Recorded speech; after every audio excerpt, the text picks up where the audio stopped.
திரும்பி வணக்கங்க ஐயா. சிவாய நம்ம திருச்சிற்றம்பலம். இருங்க அந்த ஒரு நிமிஷம் இருங்க. தென்னாடுடைய சிவனே போற்றி, எந்நாட்டவர்க்கும் இறைவா போற்றி, காவாய் கனகத்திரளே போற்றி, கைலை மலையானே போற்றி போற்றி, அருள்மிகு உண்ணாமலை சமேத அண்ணாமலையார் திருவடிகள் போற்றி போற்றி, திருத்தணி முருகப் பெருமான் மலரடிகள் போற்றி போற்றி, அருள்மிகு சிவகாமி அம்பாள் சமேத அருள்ஜோதி நாதனே திருவடிகள் போற்றி போற்றி, அடியார்களுக்கும் திருவடிகளுக்கும் வாழ்க குருவே துணை. தெளிவு குருவின் திருமேனி காண்டல், தெளிவு குருவின் திருநாமம் செப்பல், தெளிவு குருவின் திருவார்த்தை கேட்டல், தெளிவு குரு ஒரு சிந்தித்தல் தானே, தெளிவு குரு ஒரு சிந்தித்தல் தானே. திருச்சிற்றம்பலம். செல்வியம்மா விநாயகர் பாடல் பாடுங்க. செல்வியம்மா சரிம்மா. புஷ்பலதாமா பாடுங்க. புஷ்பலதாமா பாடுங்க. பிடியதன் உருமை கொலமிகு கரி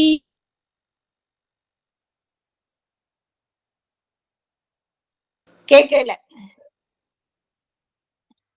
பிடியதன் உருமை கொலமிகு கரியது வடிகொடுதனதடி வழிபடும் அவரிடர் கடி கணபதிவர அருளினன் மிகு கொடை வடிவினர் பயில் வழி வலமுறையிறையே.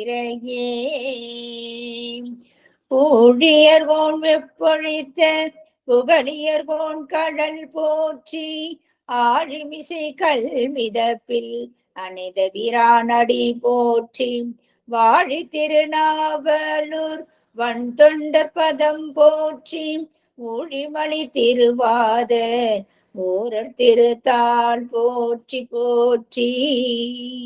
ஐயா அவருடைய அமர்வு திருமந்திரம் முதல் வகுப்பு போன வாரம் முந்தின வாரம் ஆரம்பித்தோம். இந்த போன வாரம் சில திருவாசம் முற்றுதல் காரணங்களான இந்த வாரம் தள்ளி வைக்கப்பட்டது. இன்று ஐயாவுடைய இரண்டாவது அமர்வு திருமந்திரம். ஐயா நீங்க ஆரம்பிக்கலாங்க ஐயா. பாருங்கள் ஐயா. திருவடி தாமலை சென்னிமேல் சுட்டி வணங்குகிறேன். பார்வதி பதையே ஹரஹர மகாதேவா. தென்னாடுடைய சிவனை போற்றி, எந்நாட்டவர்க்கும் இறைவா போற்றி, காவாய் கனகத்திரளே போற்றி, கைலை மலையானே போற்றி போற்றி, ஐந்து கரத்தனை ஆணை முகத்தனை இந்தின் இளம்பிரை போலும் எய்தனை, நந்தி மகந்தனை ஞான கொழுந்தினை புந்தியில் வைத்தடி போற்றுகின்றேனே, போலியர்கோன் வெப்பொலித்த புகழியர்கோன் கடல் போற்றி, ஆலிமிசை கல் மிதப்பில் அணைந்த பிரானடி போற்றி, வாலி திரு நாவலோர் வன் தொண்டர் பதம் போற்றி, ஓலிமலி திருவாத ஊரர் திரு தாள் போற்றி. மெய்யன்பர்களே, நம்மை எல்லாம் இயக்கிக் கொண்டிருக்கும் தில்லைக்கூத்தனின் திருப்பாதங்களை மனம் மொழி மெய்களால் வணங்கி மகிழ்கின்றேன். சைவத்தையும் தமிழையும் இதுவரை நமக்கு கட்டி காத்து கொடுத்து அருள் இருக்கும் சைவ மடாதிபதிகளின் பொன்னார் திருவிடைகளை திக்கு நோக்கி தண்டனிட்டு வணங்கி மகிழ்கின்றேன். இந்த இணையத்தில் இணைந்திருக்கும் அடியார் குடும்பங்களின் திருவிடைகளை சிவனடியாக எண்ணி என் சென்னி மீது சூட்டிக் கொண்டு இன்றைய திருமந்திர சிந்தனையை நாம் தொடங்கி தொடர்வோமாக. முதல் அமர்வில் நம்முடைய 10ஆம் திருமுறை என்கின்ற இந்த திருமந்திரத்துக்கு ஒரு தோற்றுவாய் அல்லது தொடக்கம் செய்து கொண்டோம். அதில் கூறப்பட்ட கருத்துக்களை சுருக்கமாக பார்த்துவிட்டு இன்றைய சிந்தனைக்குள் நாம் செல்லலாம். எனவே நம்முடைய திருமுறைகளை அருளியவர்கள் 27 ஆசிரியர்கள், 12 திருமுறைகள், 27 ஆசிரியர்கள். அந்த 27 ஆசிரியர்கள் தான் அவர்கள் தான் இந்த 12 திருமுறைகளை சொன்னார்களா என்றால் அவர்கள் சொல்லவில்லை. அவர்கள் மூலமாக பெருமான் தான் சொன்னார்கள். எனவே இது அவர்களுடைய வாக்கியம் கிடையாது, இது சிவனது வாக்கியம், பதி வாக்கியம் என்ற கருத்தை தான் நம்ம முதலாக எடுத்துக்கொண்டோம். அதுக்கு தேவர் குரலும் திரு நான்மறை முடிவும் மூவர் தமிழும் முனிமொழியும் கோவை திருவாசகமும் திருமூலர் சொல்லும் ஒரு வாசகம் என்று உணர். 27 சொன்னது ஒரு வாசகம் தான். திருவாசகமா இருந்தாலும் சரி, திருமந்திரமாக இருந்தாலும் சரி, அது ஒரு வாசகம்தான். அது பெருமான் கொடுத்த அந்த திருவாசகம். அதுதான் இளம்பையான் கூட்டுல வந்து ஞானசம்பந்தர் சொல் எனதுரை தனதுரையாக. இது நான் சொல்ல நினைக்காதீங்கப்பா, பெருமான் தான் என் மூலமா சொல்றாரு அப்படின்பாரு. மாணிக்கவசரம் நாயேனை தன்னடிகள் பாடுவித்த நாயகனை. நான் பாடல, பெருமான் வந்து என்னை பாட வச்சாரு, நான் ஒரு பாடக்கூடிய ஒரு கருவிதான் என்ற கருத்தை வந்து சொல்லிட்டு, எனவே அவர்கள் சொன்னது எல்லாமே வந்து சிவபெருமானின் வாக்கியம் தான், அவருடைய வாக்கியம் அல்ல என்று சொல்லிட்டு, எனவே அதுல வந்து முப்பொருள் உண்மை, பதி பசு பாசம் என்ற முப்பொருள் உண்மைதான் எல்லாவற்றிலும் சொல்லப்பட்டிருக்கின்றது. அந்த 12 திருமுறைகளிலும் சரி, 14 சாத்திரங்களும் சரி, அது எல்லாமே வந்து என்ன சொல்லிருக்கு, பதி பசு பாசம் என்னும் முப்பொருள் உண்மைதான் சொல்லப்பட்டிருக்கின்றது. மந்திரம்னா என்ன? இந்த 12 திருமுறைகள், 14 சாத்திரங்கள், இந்த அருளாளர்கள் சொன்ன மொழிகள் எல்லாமே மந்திரம் தான். சரிங்களா? அதான் மந்திரமாவது நீர்ங்கிற மாதிரி அவர்கள் சொன்னது எல்லாமே வந்து மந்திரங்கள். அந்த மந்திரங்கள் எல்லாம் தன்னை நினைப்பவரை, தன்னை ஜெபிப்பவரை வந்து காப்பது. நம்மளும் நம்பிக்கையோடு ஒரு திருமுறை எடுத்துக்கிட்டு நம்ம ஓதுனோம்னா அதற்கு உண்டான பயன் வந்து நமக்கு கிடைக்கும். ஏன்னா வழிபாட்டுல வந்து நம்பிக்கை என்பது ரொம்ப ரொம்ப அவசியம். பக்தி மார்க்கத்துக்கு வந்து அங்க நம்பிக்கை வந்து அவசியம், அன்பு வந்து அவசியம், விசுவாசம் வந்து அவசியம். இது சாத்திரத்துக்கு வந்து நம்ம வந்து அறிவு வந்து அவசியம், ஆராய்ச்சி அவசியம். திருமுறைகளை ஓதும் போது நம்ம எப்படின்னா அன்போடு உணர்ந்து வந்து ஓதினால் அது நிச்சயமாக நமக்கு வேண்டிய பயனை, இகலோக பயனையும் குறிக்கும், பரலோக பயனையும் வந்து அது குறிக்கும். அப்புறம் இந்த 10ஆம் திருமுறையாக சொல்லப்பட்டது இந்த திரு மந்திரம். அப்ப திருமந்திரப்ப அந்த முதல் 7 திருமுறை என்ன அப்படிங்கிறதுப்ப நம்ம 7 கோடி மந்திரங்கள், சப்த கோடி மந்திரங்கள் சொல்லுவாங்க. சப்தம்னா வந்து சப்தத்தை குறிக்காது, 7ங்கிற எண்ணிக்கை இருக்கும். சப்தமி திதி வந்து 7வது திதி. சான்றோர்கள் வந்து 7 கோடி மந்திரங்கள் கொடுத்துருக்காங்க. அந்த 7 கோடி மந்திரங்கள் வந்து அது 7 முடிவை கொண்டது. கோடினா முடிவை வந்து குறிக்கும், இந்த எண்ணிக்கையை வந்து குறிக்காது. நமக, ஸ்வாகா, ஸ்வதா, பட், பூம், பட், வௌஷடு, வஷட் என்ற அந்த 7 மந்திரங்களை கொடுத்ததுனால அப்ப என்ன செஞ்சாரு, நம்முடைய நம்பியாண்டார் நம்பி திருமுறைகளுக்கு போகும்போது அந்த முதல் 7 திருமுறைகளையும் இந்த சப்தகோடி மந்திரங்களாக அவர் வந்து வகுத்தார் என்று சொன்னார்கள். அப்புறம் நம்ம என்ன செய்வோம், அனுஷ்டானத்துல வந்து 11 மந்திரங்கள் வந்து பயன்படுத்தும். அது வந்து பஞ்ச பிரம்ம மந்திரங்கள் என்று சொல்லக்கூடிய ஈசானம், தத்புருஷம், அகோரம், வாமதேவம், சத்யோஜாதம், ஹிருதயம், சிரசு, சிகா, கவச, நேத்திரம், அஸ்திரம். அப்படிப்ப அந்த 8வது வரக்கூடிய சிகை மந்திரம் வந்து அந்த திருவாசகம் 8வதை குறிக்கும். 10வது வரக்கூடிய நேத்திரம், நேத்திரம் என்ற கண் வந்து எதை குறிக்குன்னா நம்முடைய திருமந்திரம் என்ற 10ஆம் திருமுறையை வந்து குறிக்கும். நேத்திரம்னா நமக்கு வந்து கண், சாமிக்கு வந்து கண் துறக்கிறது அப்படின்னு ஒரு விழாவா கொண்டாடுவாங்க. அப்படி நேத்திரம்னா கண்ணுங்கிற குறிக்கும். கண்ணுங்கிற உறுப்பை மட்டும் குறிக்காது, கண்ணுங்கிறது அறிவை வந்து குறிக்கும். அதுக்கு ஆதாரம் என்ன அப்படின்னா, ஊனக்கண் ஞானம் உணராப்பதியை ஞான கண்ணினில் சிந்தியை நாடி என்ற அந்த சிவஞான போதம் வந்து என்ன செய்யும், இந்த ஊனக்கண் ஞானம்ங்கிறது அது பசுஞானத்தை குறிக்கும், ஞானக்கண்கிறது பதிஞானமாகிய சிவத்தை குறிக்கும். எனவே இந்த நேத்திரம் என்பது நமக்கு இந்த அறிவு கண்ணை வழங்குகின்றது. எனவே இந்த 10வது மந்திரம் வந்து இது நேத்திர மந்திரமாக உள்ளது என்று சொல்லுகின்றார்கள்.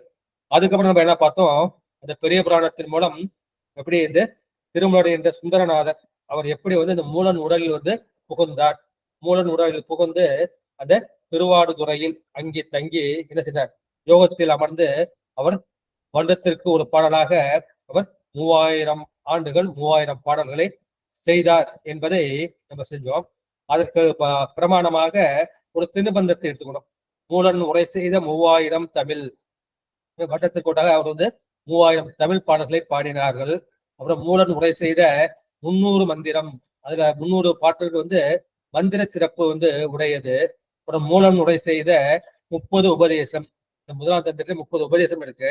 மூலன் உரை செய்த 3ம் ஒன்றாமே. இனிமே இந்த 3000 தமிழும் சரி, 300 மந்திரங்களும் சரி, 30 உபதேசமும் சரி, எல்லாம் வந்து ஒரே கருத்தை குறிக்கின்றது. அது வந்து ஆகமத்தை குறிக்க கூடியது. இந்த ஆகம சிறப்பையும் வேதத்தின் சிறப்பையும் குறிக்கக்கூடியது. அது போல இவர் எதை எடுத்துக்கொண்டார் என்றால், மொத்தம் 22 சிவ ஆகமங்கள் இருக்கின்றன.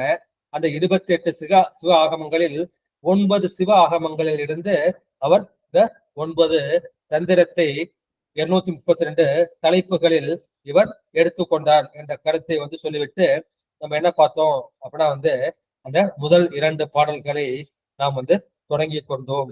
இந்த முதல் 2 பாடல்கள் என்ன, பட்டது. அதுக்கு முன்ன ஐந்து கரத்தனை ஆணை முகத்தனை இந்தின் இளம்பிறை கோலும் எய்த்தனை நந்தி மகந்தனை ஞான கொழுந்தினை குந்தியில் வைத்தடி போட்டுகின்றேனே. இந்த விநாயகர் வணக்கம் வந்து திருமூலர் செய்தது அல்ல. எனவே ஒரு வேறு யாரோ செய்து இதற்கு ஒரு வணக்கமாக காப்பாக செய்திருக்கின்றார்கள் என்ற கருத்தை பார்த்தோம். ஏன்னா பெரிய புராணத்துல சேக்கிலார் சொல்கின்றார்கள், ஒன்றவன் தானே என்றுதான் திருமூலர் ஆரம்பிச்சான்னு பார்த்தோம். விநாயகர் வணக்கமும் அது மிகவும் சிறப்பு மிக்கது. அது கருத்தை பார்க்கலாம். ஐந்து கரத்தனை, ஐந்து கைகளையும், யானை முகத்தனை, யானை போன்ற முகத்தையும், இந்தின் இளம்பிறை போலும் எயிற்றனை. இந்த பிறை போல எயிர்னா தந்தத்தை குறிக்கும், பல்ல குறிக்கும். யானைக்கு தந்ததான பல்லு. எனவே இந்த பிறை போன்ற அந்த தந்தத்தை உடையவனும், நந்தி மகந்தனை. நந்தி என்பது இந்த நந்தியம்பெருமானை குறிக்காது, சிவபெருமானை குறிக்கும். நந்தி நாம நமச்சிவாயவே. அதனால அந்த நந்தி மகன்கிறது சிவபெருமானுடைய மூத்த புதல்வராகிய நம்முடைய விநாயக பெருமானை. ஞான கொழுந்தினை, இந்த ஞானத்தின் முடிநிலையாய் உள்ள அந்த விநாயக பெருமானை நான் புந்தியில் வைத்தடி போற்றுகின்றேனே. நான் எங்க வச்சிருக்கேன் அப்படிங்கிற என்னுடைய புத்தியில, என்னுடைய உள்ளத்துல, என்னுடைய நான் அதை வைத்து நான் போற்றுகின்றேன் என்ற கருத்தை நம்ம என்ன பார்த்தோம், அதை சுருக்கமாக பார்த்தோம். அது விளக்கமாக பார்க்கும்போது இந்த விநாயகர் வணக்கம் அது கடவுள் வாழ்த்துலையும் காப்புச்செயலையும் உடையது. இந்த ஐந்து கரத்தினையிலிருந்து நந்தி மகன் தனை அது எதை குறிக்கக்கூடியதுன்னா, அது பெருமானுக்கு 3 திருமேனி இருக்கு இல்லையா? உருவத் திருமேனி, அருவத் திருமேனி, அருவுருவத் திருமேனி இருக்கு இல்லையா?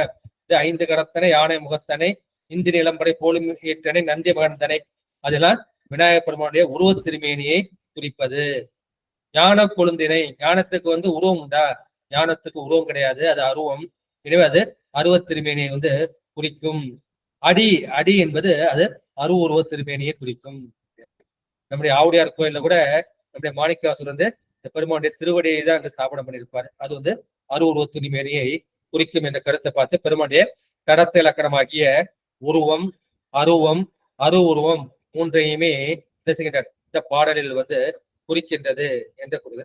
அதுல ஏன் கரத்தினை முதல்ல சொன்னாரு? ஏன்னா நம்ம ஏதோ காரியம் செய்யணும், எதை வச்சு செய்யறோம்னா இந்த கரத்தை வைத்துதான் குறிக்கிறோம். எனவே இதை அது கிரியாசக்தியை குறிக்கும். கிரியை என்பது எதை குறிக்கும்னா தன்னுடைய தொழிலை குறிக்கும். அந்த தொழில் 5 தொழிலாக சொல்லப்படும். எனவே இந்த பாசம் தரித்த கரம் அது படைத்தல் தொழிலை குறிக்கும். அங்குசம் அழித்தலை குறிக்கும். அபயம் காத்தலை குறிக்கும். அந்த மோதகத்துல அந்த பூர்ணத்தை மரா வச்சிருப்பாங்க. எனவே அந்த மோதகம் ஏந்திய கரம் அது புரோதானம் ஆகிய மரத்தலை குறிக்கும். பரதகரம் வழக்கம் போல அந்த அருளை குறிக்கும். எனவே அது 5 கரத்துக்கும் 5 தொழில் சொல்லப்பட்டது. யானை முகம் என்பது என்ன? யானை என்பது எதை குறிக்கும்னா, யானை வரும் முன்னே மணி, யானை வரும் பின்னே மணி ஓசை வரும் முன்னேங்கிற மாதிரி இந்த யானை நாதத்தில் இருந்து தோன்றியது. எனவே நாதத்தில் தோன்றியதால விநாயகர் பெருமான் அவர் ஓங்கார வடிவம், பிரணவ வடிவம். அவருக்கு 2 தந்தங்கள். அம்பாளுக்கு வலது மார்பகம் பரஞானமும், இடது ஞானம் மார்பகம் அபரஞானத்தையும் குறிக்கும். அதனாலதான் அம்பாள் ஞான சம்பந்தருக்கு அந்த 2 மார்பகத்திலிருந்து பாலை பிழிந்து அந்த பொற்கிண்ணத்தில் கொடுத்தார்கள். அதுபோல நம்முடைய விநாயகர் பெருமானுக்கு வலது கொம்பும் இடது கொம்பும், வலது கொம்பு பரஞானம், இடது கொம்பு அபரஞானம். அந்த இடது கொம்பாகிய அந்த அபரஞானத்தை குறித்துதான் அவர் மகாபாரதத்தை எழுதினார் என்ற கருத்தை நம்ம பார்த்தோம். அவர் பெருமானுக்கு மூத்த பிள்ளையார் ஆகின்றார். எனவே அவரை நந்தி மகன் ஆகின்றார் என்றே சொல்கின்றார்கள். எனவே அவர் ஞானத்தை அருளும் போது அவர் எப்படி இருப்பார்? அவர் அருவமாக இருப்பார், ஞானத்தின் கொழுந்தாக இருப்பார் என்ற கருத்தை பார்த்தோம். ஏன் இந்த மாதிரி வச்சார்னா, எல்லாமே பெருமான் செய்யக்கூடிய அந்த அருள் அல்லது கருணை. பெருமான் செய்வது எல்லாமே எதற்காகனா, இந்த ஆன்மாக்கள் மீது வைத்த அந்த எளிவந்த அந்த பெரும் கருணையினால் அவர் என்ன செய்கின்றார்? அந்த ஒவ்வொரு காலத்திற்கும் வேண்டி அந்த அருளாளர்களை தோற்றுவித்து அவர்கள் மூலமாக அவன் உரை தனதுரையாக அவர் உரைக்கின்றார். எனவே நம்முடைய விநாயகர் பெருமான் எங்கே இருக்கின்றார்னா, அவர் மூலாதாரத்தில் 4 இதழ் தாமரையில் இறந்திருக்கின்றார். எனவே அந்த மூலாதார கணபதியை நான் வணங்கி இந்த நூலினை செய்கின்றேன் என்ற கருத்தை அந்த முதல் பாட்டுக்கு பார்த்தோம். இரண்டாவது பாட்டு வந்து ஒன்றவன் தானே இரண்டவன் என் அருள் நின்றனன் மூன்றினில் நான்கு உணர்ந்தான் ஐந்து வென்றனாறு விரிந்தனன் ஏழும்பர் சென்றனன் தான் இருந்தான் உணர்ந்தேட்டே. இது வந்து என் அலங்காரம் என்ற அந்த கருத்தை வந்து பார்த்தோம். பெருமான் வந்து ஒன்று ஒன்று என்பது ஒருவன் என்னும் ஒருவன் காண்க. எனவே அந்த முற்றொழிப்பு காலத்தில் பெருமான் மட்டுமே அவனது தான் தனியன் காணேடி, அவனது தனியாக தனி பரம்பொருளாக அவன் வந்து தன்னுடைய சொரூப நிலையில் இருப்பதை குறிக்கும். ஒன்று என்பது அவனுடைய சொரூப நிலை. அந்த சொரூப நிலையை நம்மால் வந்து உணர்ந்து கொள்ள முடியாது. அது எப்படி இருக்கும்னா அது சத்து சித்து ஆனந்தமாக இருக்கும், சச்சிதானந்தமாக இருக்கும். அது அங்கெங்கனாதபடி எங்கும் பிரகாசமாய் ஆனந்த பூர்த்தியாக இருக்கும். அது வந்து ஒரு அனுபவமாக இருக்கும் ஒழிய அது வந்து வாய் விட்டு சொல்ல முடியாது, வார்த்தைகளால் சொல்ல முடியாது, மனதால் வந்து பற்ற முடியாது. எனவே ஒன்று என்பது அந்த பெருமானின் அந்த சொரூப இலக்கணத்தை குறிக்கும். அதனால்தான் ஞானசம்பந்த மூர்த்தியும் திரு எழுக்கூட்டிற்கையில் சொல்லும் போது ஓர் உருவாயினை என்று சொல்லுவார். அது என்ன, எல்லா தத்துவங்களையும் 24 ஆன்ம தத்துவங்கள், 7 வித்யா தத்துவங்கள், 5 சிவ தத்துவங்கள் என்ற 36 தத்துவங்களையும் கடந்து, அப்ப என்ன, வாக்கு மனாதிக்கு எட்டாமல், இந்த வாக்கால் பேசலாம், மனசால் வந்து நினைக்கலாம், இந்த வாக்கு மனாதிக்கு அதீதமாய் அதை எட்டாமல் இருக்கக்கூடிய அந்த தற்சுரூபம் என்று சொல்கின்றார்கள். இரண்டு அவன் இன்னருள். பெருமான் என்ன செய்கின்றார்கள், அந்த முற்றொழிப்பு காலம் முடிந்து படைக்கும் போது என்ன செய்கிறார், அவர் கடைசியாக தன்னுள் ஒடுக்குவது சக்தியை. படைக்கும் போது என்ன செய்வார், அந்த சக்தியை தான் அவர் வந்து வெளிப்படுத்துவார். அதாவது சக்தி என்பது அது அம்பாள். அந்த அம்பாள் தான் அவருடைய அருள். பெருமானுக்கு அந்த அருள் தான் நமக்கு திருமேனியாக இருக்கும். எனவே அந்த அருளை பிடித்து கூறும்போது அதை சக்தி என்று சொல்லப்படும். நீங்க பார்க்க போனீங்கன்னா பழங்காலத்து கோயில்கள்லாம் அந்த சிவலிங்க மூர்த்தி மட்டும்தான் இருக்கும். பிற்காலத்து கோயில்கள்ல தான் நம்முடைய அம்பாளை வந்து தனித்து ஒரு உருவமாக கூறுகிறார். இதைதான் நம்முடைய ஞான சம்பந்தரும் மானாங்காரத்து ஈர் இயல்பு ஆயினை. ஏன்னா அவன் என்ன செய்கின்றான், தன்னுடைய சக்தியை கொண்டுதான் அவன் வந்து இந்த பஞ்ச கிருத்தியங்களையும் அவன் நடத்துகின்றான். அந்த சக்தி வந்து 2 வகையாக செயல்படும். ஒன்று வந்து அறக்கருணை, இரண்டாவது மரக்கருணை. நல்லவர்களுக்கு வந்து அறக்கருணையாக இருந்து அவர்களே படிப்படியாக முன்னேற்றி செல்லும். தீயவர்களுக்கு அவர்களுக்கு தண்டனையை கொடுத்து அந்த வினைப்பயனை ஊட்டுவித்து அதன் மூலம் அந்த ஆன்மாக்களை வந்து அது பக்குவப்படுத்தும். மூன்றாவதாக பெருமான் எப்படி நிற்கின்றான்னா அந்த பிரம்ம விஷ்ணு ருத்ரன் என்ற அந்த மூன்றுவராக நிற்கின்றான். அந்த மூவராக நிற்கும் போது அது ஏக உருவிலும் இருப்பான், 3 தனித்தனி உருவிலும் இருப்பான். இந்த பிரம்ம விஷ்ணு ருத்ரர்கள்லாம் எங்கே இருக்கிறார்கள் என்றால் நம்முடைய சிவ தத்துவத்தில் சிவம், சக்தி, சாதாக்கியம், மகேஸ்வரம், சுத்த வித்து. இந்த சுத்த வித்தையில் தான் இந்த பிரம்மா விஷ்ணு ருத்ரன் என்ற அந்த மூன்றும் வந்து செயல்படும். பிரம்மன் வந்து சிருஷ்டியை செய்கின்றான், திருமால் வந்து காத்தலை செய்கின்றான், சங்காரன் வந்து அந்த சங்கார தொழிலை செய்கின்றானா அவர்கள் அந்த தொழிலை செய்வார்களான அவர்கள் செய்யவில்லை, அவர்கள் மூலமாக பெருமான் தான் செய்கின்றான். எப்படி அந்த 27 அருளாளர்கள் மூலமாக பெருமான் நமக்கு அந்த 12 திருமலைகளை கொடுத்தாரோ அது போல இந்த மும்மூர்த்திகள் மூலமாக என்ன செய்கின்றார், நம்முடைய பெருமான் தான் அவர்களை தொழில்படுத்துகின்றார் என்று சொல்கின்றார்கள். அவன் 4 உணர்ந்தான் 5. அந்த 4 என்பதற்கு நிறைய பொருள் சொன்னோம். ஒண்ணு வந்து 4 வேதங்கள், யஜுர் சாம அதர்வனம் என்ற 4 வேதங்கள். வேதம் ஆகமம் மூலமா தான் நமக்கு இந்த ஞானம் கிட்டியது. இரண்டாவது 4 என்பது நாம் அடைய வேண்டிய 4 புருஷார்த்தங்கள், தர்மம், அர்த்தம், காமம், மோட்சம் என்று சொல்லக்கூடிய சதுர்வித புருஷார்த்தங்கள். சதுர்ங்கிறது சதுரம்னா 4 குறிக்கும். எனவே அது தமிழ்ல வந்து அறம்பொருள், இன்பம், வீடு என்ற அந்த 4 குறிக்கிட்டு பார்த்தோம். அதுக்கப்புறம் அந்த 4 என்பது எப்படி பெருமான் எப்படி நிற்கின்றானா, அவன் உலகுக்கு வந்து அவன் ஒருவனாய் நிற்கின்றான, ஒருங்க நிற்பது, அப்புறம் உலகுக்கு உயிராய் நிற்பது, அப்புறம் உலகோடு கலந்து நிற்பது, உலகை வந்து செலுத்துவது என்ற 4 நிலைகள். அந்த 4 நிலைகள்ல வடமொழி என்ன சொன்னா, விஸ்வ அதிகன், விஸ்வத்தை தாண்டி இருப்பான். அப்புறம் விஸ்வ காரணன், விஸ்வத்தை வந்து தோற்றுவிப்பதற்கு காரணமாக இருப்பான். அப்புறம் விஸ்வரூபி, இந்த உலகமே எப்படி இருக்குது, பெருமானின் ரூபமாக இருக்கின்றது. அப்புறம் விஸ்வ அந்தர்யாமி, அதற்குள் இருந்து அவனை செலுத்துகின்றான் என்ற அந்த 4 கருத்தையும் நம்ம வந்து பார்த்தோம். 5 வென்றனன். எனவே 5 வேணும்னா நம்முடைய 5 பொருள்கள் என்ன செய்யுது? மெய்வாய் கண்மூக்கு செவி என்ற அந்த 5 பொருள்களும் சுவை ஒளி ஊறு ஓசை நாட்டம். இந்த உலகத்துல என்ன இருக்கு? இந்த 5 தானே இருக்கு. சுவை ஒளி ஊறு ஓசை நாட்டம் என்ற 5 வகை தெரிவான் கட்டே உலகு. எனவே இந்த உலகத்தை வந்து இந்த 5 மூலமா தான் நம்ம அறிஞ்சுக்கிறோம். இந்த 5 அறிவு பொறிவுகள் என்ற அந்த ஞானேந்திரியங்கள் மூலமா தான் நம்ம அறிவோம். அதை அடைஞ்சுக்கிட்டா பரவாயில்ல. அடைஞ்சுக்கிட்டா அடைஞ்சோன்னு நமக்கு வந்து ஆசை வருது. அதை அடைய வேண்டும், அனுபவிக்க வேண்டும் என்ற ஆசை வருகின்றது. எனவே அந்த 5 பொறிகளும் எங்க போய்னா அதை 5 புலன்களில் இந்த சுவை ஒளி ஊறு ஓசை நாட்டம் என்ற அந்த 5 புலன்களை பற்றி கொள்ள வேண்டும் என்ற ஆசையை செய்து அதை சேஷ்டை வந்து செய்யுது. எனவே அது வந்து என்னால அதை சேஷ்டை செய்யாமல் அதை வந்து பெருமான் என்ன செய்கின்றான்? அவன் அடக்கி வைக்கின்றான் என்ற கருத்தை பார்த்தோம். இந்த 5ங்கிறது என்ன செய்யணும்? 5 அவஸ்தைகளை குறிக்கும். 5 அவஸ்தைகள்ங்கிறது உங்களுக்கு சித்தாந்தம் படித்தவங்களுக்கு வந்து தெரியும். நம்ம முழிச்சிருக்கோம், அதை வந்து விழிப்பு நிலைன்னு சொல்லுவாங்க. 2வது வந்து உறங்க போறோம், உறங்க போய் அந்த உறக்க நிலைன்னு சொல்லுவோம். உறங்குறப்ப நம்ம வந்து கனவு வரும், அது கனவு நிலை. நம்ம வந்து விழிப்பு நிலை, கனவு நிலை, உறக்க நிலை. இது 3 நம்ம அனுபவத்துல இருக்கும். பகல முழிச்சிருக்கோம், ராத்திரி வந்து தூங்க போறோம், தூங்க போறப்ப வந்து கனவு வருது, திரும்ப காலம்பரம் வந்து முடிச்சுக்கிறோம். இது 3 நமக்கு வந்து அனுபவத்துல இருக்கு. அது இல்லாம என்ன செய்யறாங்க? பேருறக்கம். பேருறக்கம்னா என்னன்னு சொல்றாங்கன்னா, ஒருத்தவன் திடீர்னு வந்து மயக்கம் போட்டு விழுந்துறான், போறான், ஒரு பசி மயக்கமோ இல்லை ஒரு கல்ல தடுமாறியோ வந்து அவன் வந்து விழுந்துடுறான். விழுந்த உடனே கீழே விழுந்த உடனே அவனுக்கு யாராவது சோடா வாங்கி கொடுக்குறாங்க, டீ வாங்கி கொடுக்குறாங்க. அவன் முடிச்ச உடனே நான் எங்க இருக்கேன்? ஏன்னா அவன் மயக்கம் போட்டு விழுந்ததுல இருந்து விழிப்பு வரைக்கும் வந்து அவனுக்கு வந்து தெரியல. வந்து ஒரு பெரிய உறக்கத்துல வந்து இருக்கான். இந்த உறக்கத்தோட நம்ம என்ன செய்யறோம்? உறங்கி முழிச்சதுக்கு அப்புறம் தான் நான் நல்லா உறங்கினேன், நான் நல்லா உறங்கல, நிறைய கனவு வந்து தொந்தரவு பண்ணுவான். அவங்களுக்கு பேருறக்கத்துல வந்து என்ன செய்வான்? அவனுக்கு வந்து அந்த மயக்கம் போட்டதுக்கு முந்தைய ஒரு நிலை, மயக்கம் தெளிச்சு அந்த நிலை தான் ஞாபகப்படுறபடியே அந்த மயக்க நிலை வந்து ஞாபகத்துல இருக்காது. இது வந்து அம்னீசியா என்று சொல்வார்கள். மறதி என்ற பெருமான் வந்து அதை மறைத்து விடுவார். வருடக்கணக்கா இது வரைக்கும் 27 வருடம் சில பேர் வந்து அந்த மயக்க நிலையில வந்து இருந்திருக்காங்க. அதை வந்து பேருறக்கம் என்று சொல்வார்கள். அடுத்து வந்து உயிர்ப்பு அடங்கல், இது 5வது நிலை. உயிர்ப்பு அடங்கல்னா இப்ப எல்லாருக்கும் தெரிஞ்ச கோமா ஸ்டேஜுக்கு போயிட்டாங்க. இவங்க 24 நாள் கோமால இருந்து ரெக்கவர் ஆனாங்க, இவங்க வந்து 24 கோமால இருந்துட்டு அப்படியே இறந்து போயிட்டாங்கன்னு சொல்லுங்க. அந்த கோமா தான் உயிர்ப்பு அடங்கல்.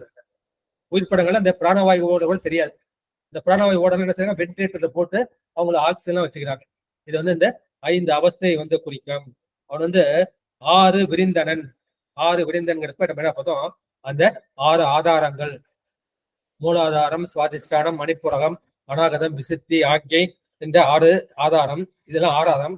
இதுக்கப்புறம் நிராதாரம் வந்து நம்முடைய சகசாரம் என்ற பிரம்மரந்திரம், அதுக்கப்புறம் துவாதசாந்தம் என்கின்ற மீதானம். எனவே 6 விரிந்தனன் என்பது பெருமான் வந்து அந்த 6 ஆதாரங்களிலும் 6 மூர்த்திகளாக விளங்குகின்றான். மூலாதாரத்திலிருந்து விநாயகராகவும், சுவாதிஷ்டானத்தில் வந்து பிரம்மனாகவும், மணிப்புரகத்தில் வந்து திருமலாகவும், இந்த அநாகத்தில் உருத்திரனாகவும், இங்கே விசுத்தி சக்கரத்தில் மகேஸ்வரனாகவும், இங்கே ஆக்யா சக்கரத்தில் வந்து அவன் சதாசிவனாகவும் அந்த 6 காரணமூர்த்தியாக இருக்கின்றான். அதையும் நம்ம பார்த்தோம். அதுக்கப்புறம் சாத்திரப்படி பார்த்தோம்னா அதை 6 அத்துவாக்கள் என்று சொல்வார்கள். 6 அத்துவாக்களை வந்து சொல் பிரபஞ்சம் 3, பொருள் பிரபஞ்சம் 3. சொல் பிரபஞ்சம் சப்த பிரபஞ்சம்னு வடமொழி சொல்லுவாங்க. பொருள் பிரபஞ்சத்தை அர்த்த பிரபஞ்சம். அர்த்தம்னா வந்து பொருள், தர்மம், அர்த்தம்னா அறம், பொருள். எனவே அதே பொருள் பிரபஞ்சம் 3, அதே சொல் பிரபஞ்சம் 3. சொல் பிரபஞ்சம் மந்திரம், பதம், வண்ணம். மந்திரம் வந்து நம்ம ஏற்கனவே பார்த்துட்டோம். அந்த 11 மந்திரங்கள், 5 பிரம்ம மந்திரங்கள், 6 சடங்க மந்திரங்கள் சேர்த்து 11 மந்திரங்கள். பதம் வந்து அது 2 எழுத்து சேர்த்து ஒரு பதம். சிவ என்பது ஒரு பதம், நம என்பது ஒரு பதம். சிவாய நம என்பது மந்திரம். எனவே மந்திரம் வந்து 11, பதம் வந்து 81, வண்ணம் என்பது எழுத்துக்களை குறிக்கும். எழுத்துக்கள் வந்து 51 அச்சரங்கள். 51 அச்சரத்தி என்று அம்பாளை வந்து சொல்லுகின்றார்கள். அம்பாளுக்கு வந்து 51 சக்தி பீடங்கள் சொல்வாங்க. எனவே அந்த 51 எழுத்துக்கள்ல இருந்து 81 பதங்கள் வருகின்றன. அந்த 81 பதினங்கள் வந்து 11 மந்திரங்களாக மாறுகின்றன. இது 3ம் வந்து சொல் பிரபஞ்சம் என்கின்ற சப்த பிரபஞ்சம். அடுத்து வந்து பொருள் பிரபஞ்சம் அல்லது அர்த்த பிரபஞ்சம்.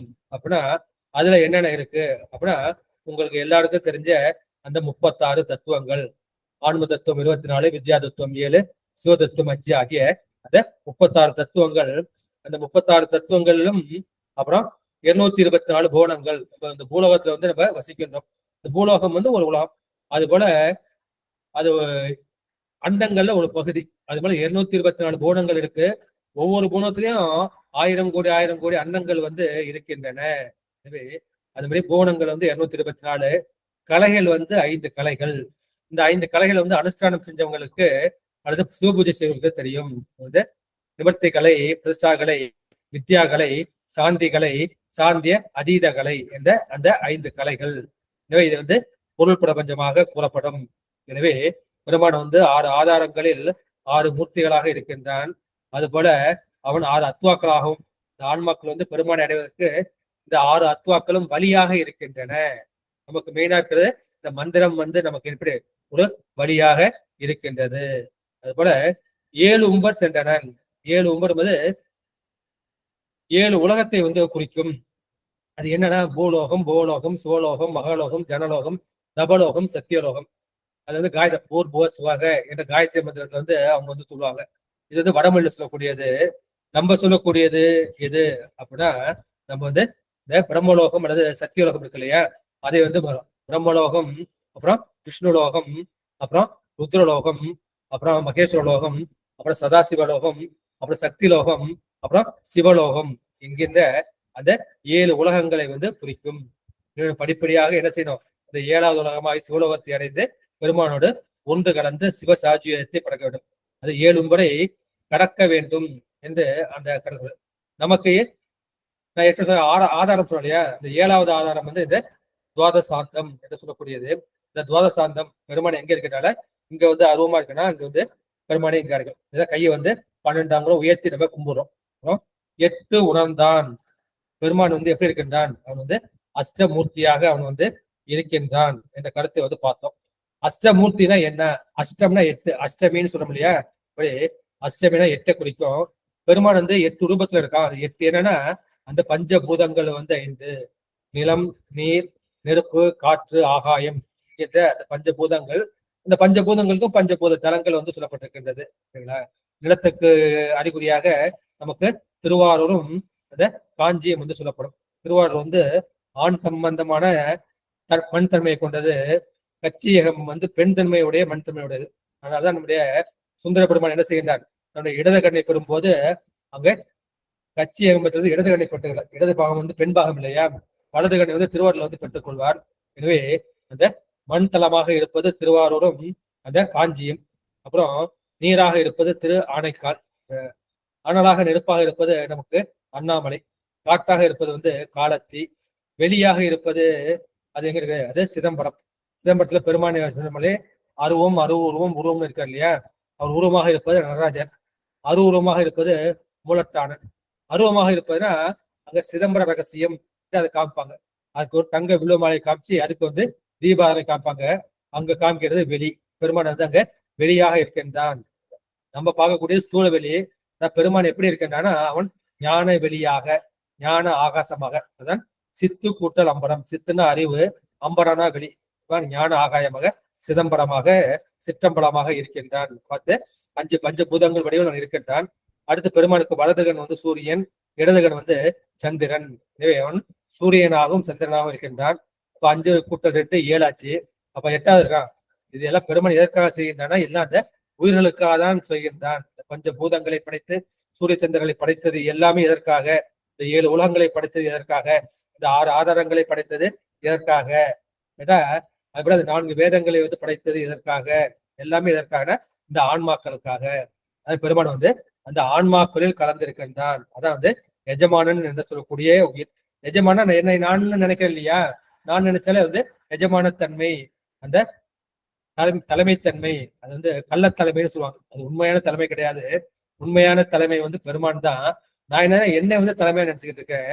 அப்போது கள்ளத்தலைமை, அதாவது எஜமானன் என்று சொல்லப்படுகின்றார்கள். எனவே இது என்ன அலங்காரத்தில் இந்த பாடல் சொல்லப்பட்டது சொல்லிவிட்டு இன்றைக்கு நாம் வந்து 2வது திருப்பாடலுக்குள் நாம் செல்லலாம். திருச்சிற்றம்பலம்.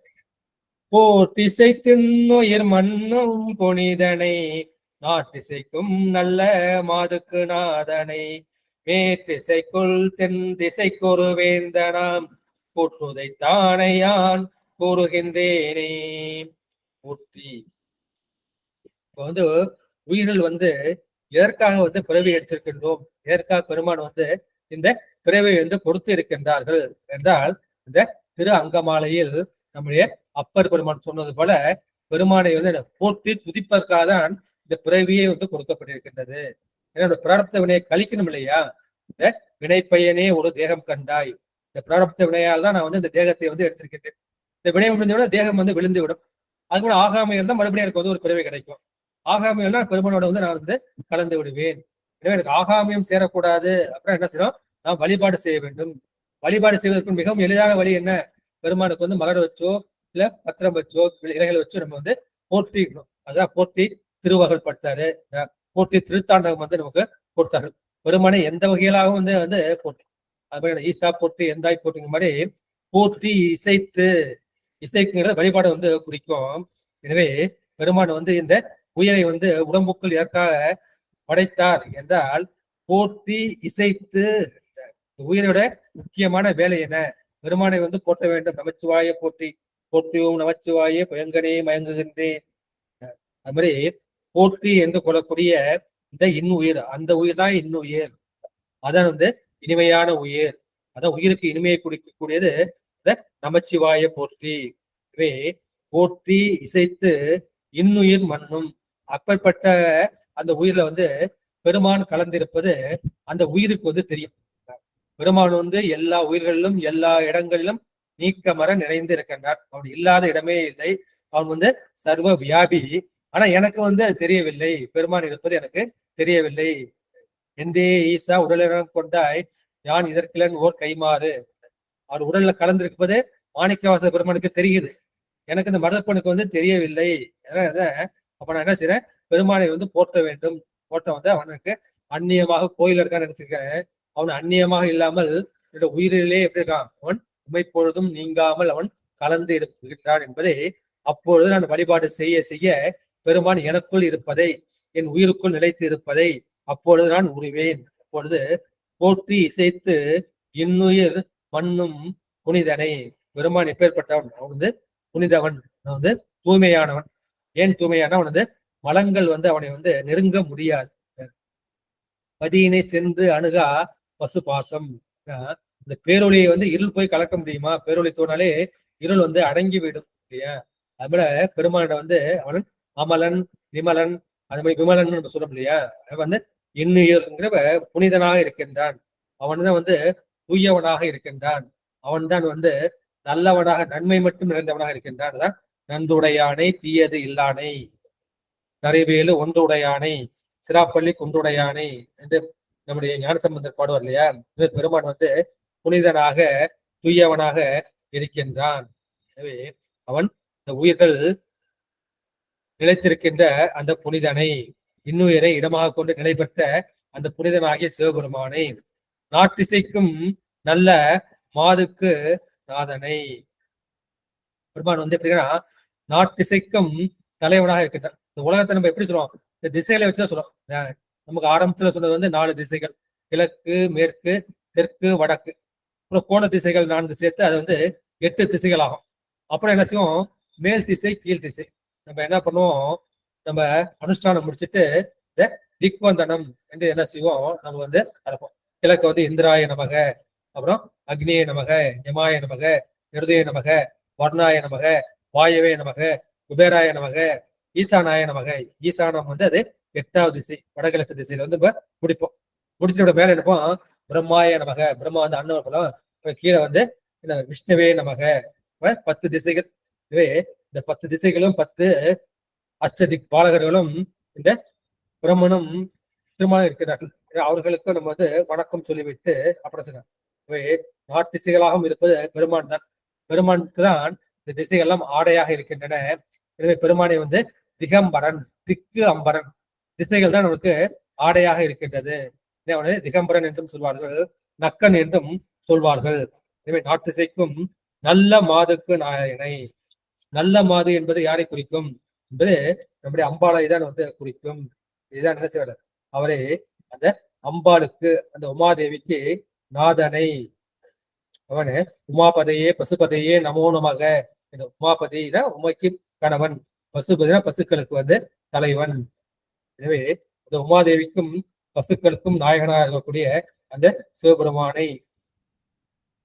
மேல் திசைக்குள் தென் திசைக்கு ஒரு வேந்தனாம். மேல் திசை நம்ம மேற்கு திசைன்னு வச்சுக்கூடாது. மேல்னா மேலாகிய திசை.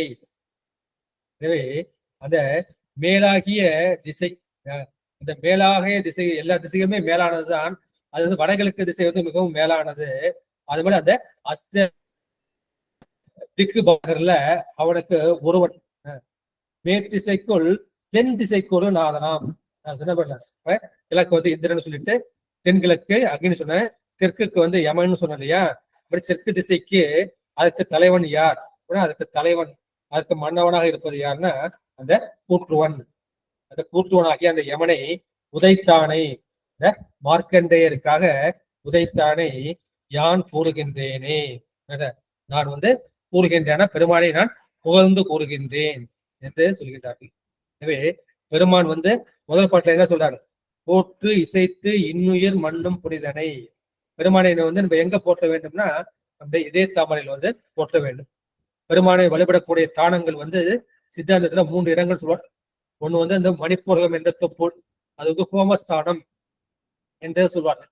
அந்த ஹோமஸ்தானம் உங்களுக்கு எப்போ கொடுப்பாங்கன்னா, உங்களுக்கு நிர்வாண தீட்சை கொடுக்கும் போது அதை வந்து அதிகமா பயன்படுத்துவாங்க. இரண்டாவது வந்து இந்த இதயஸ்தானம், இது வந்து பூஜஸ்தானம்னு சொல்லுவாங்க.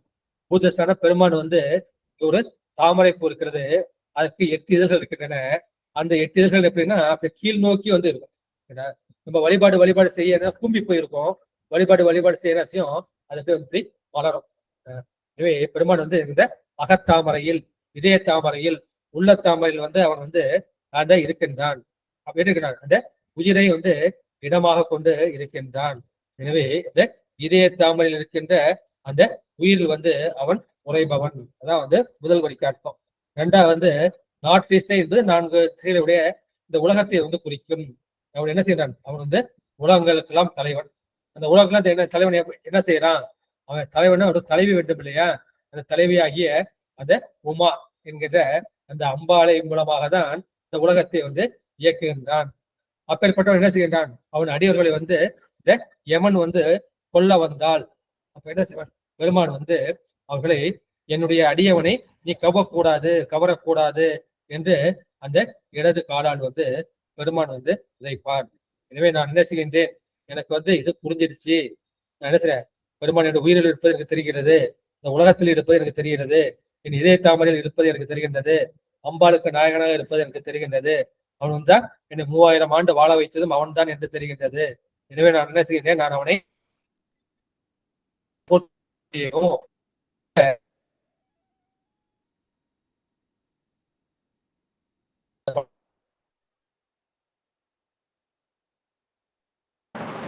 ஐயா சரியா கேட்கலங்கய்யா, விட்டு விட்டு கேக்குதுங்கய்யா.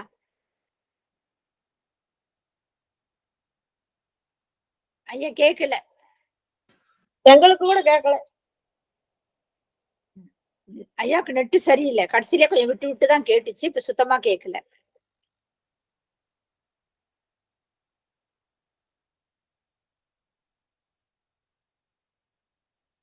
ஐயா நெட்டு போயிட்டாப்ல, வருவாரு.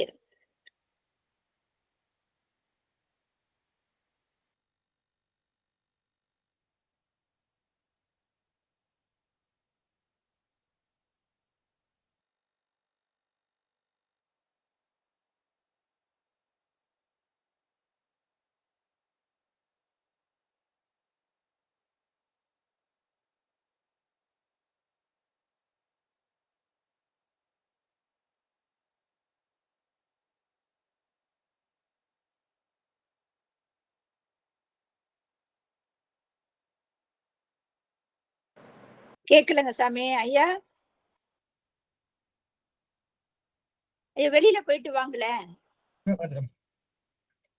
வெளியில போயிட்டு. சரி இப்ப கேக்குதுங்க. அப்ப கேக்குது. இணையத்துல ப்ராப்ளம். இங்க வந்து மழையா இருக்குமா, மழை காரணமாக கொஞ்சம் இணைய பிரச்சனை இருக்கு. சரிங்க சரிங்க. ஒக்கனின்றானே உழப்பிலி தேவர்கள் நக்கனன்றே தேடும் நாதனை நாள்தோறும் பக்க நின்றார் அறியாத பரமனை புக்கு நின்று யான் போற்றி செய்வேனே. ஒக்க நின்றானே, ஒக்கனா ஒரு சேர இருக்கின்றான். இந்த பெருமான் வந்து இந்த உயிர்களோடு அவன் ஒத்து நிற்கின்றான்.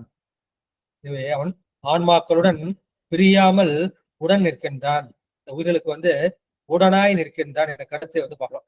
சித்தாந்தத்துல வந்து 3 கருத்து சொல்லுவாங்க. பெருமான் எப்படி கலந்திருக்கின்றான் அத அத்திவித கலப்புன்னு சொல்லுவாங்க.